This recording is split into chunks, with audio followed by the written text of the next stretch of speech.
તો કેમ છો ગુજરાતી મિત્રો? મજામાં જશો। આજે આપણે વાત કરવાના છીએ છેલ્લા 10 વર્ષમાં સારું એવું પરફોર્મન્સ આપનારા સ્મોલ કેપ ફંડ વિશે, એટલે કે એસઆઈપી વિશે। અંદાજિત 10,000 મહિનાનું રોકાણ એટલે 10 વર્ષનું 12 લાખ રૂપિયા રોકાણ કરી સારું એવું વળતર આપતી એસઆઈપીઓ વિશે આપણે વાત કરવાના છીએ।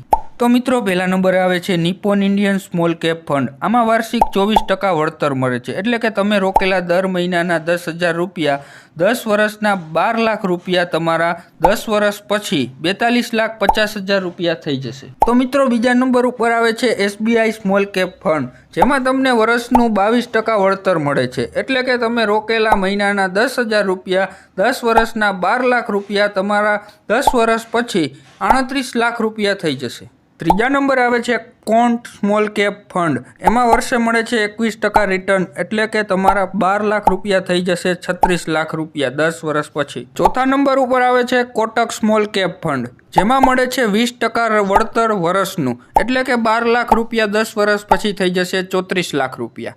પાંચમા નંબરે આવે છે ડીએસપી સ્મોલ કેપ ફંડ, જેમાં મળે છે 19% વળતર, એટલે કે 10 વર્ષ પછી 12 લાખના થઈ જશે 33 લાખ રૂપિયા। પછી આવે છે એચડીએફસી સ્મોલ કેપ ફંડ, એમાં પણ 19% વળતર મળે છે, એટલે કે 33 લાખ રૂપિયા થઈ જશે 10 વર્ષ પછી।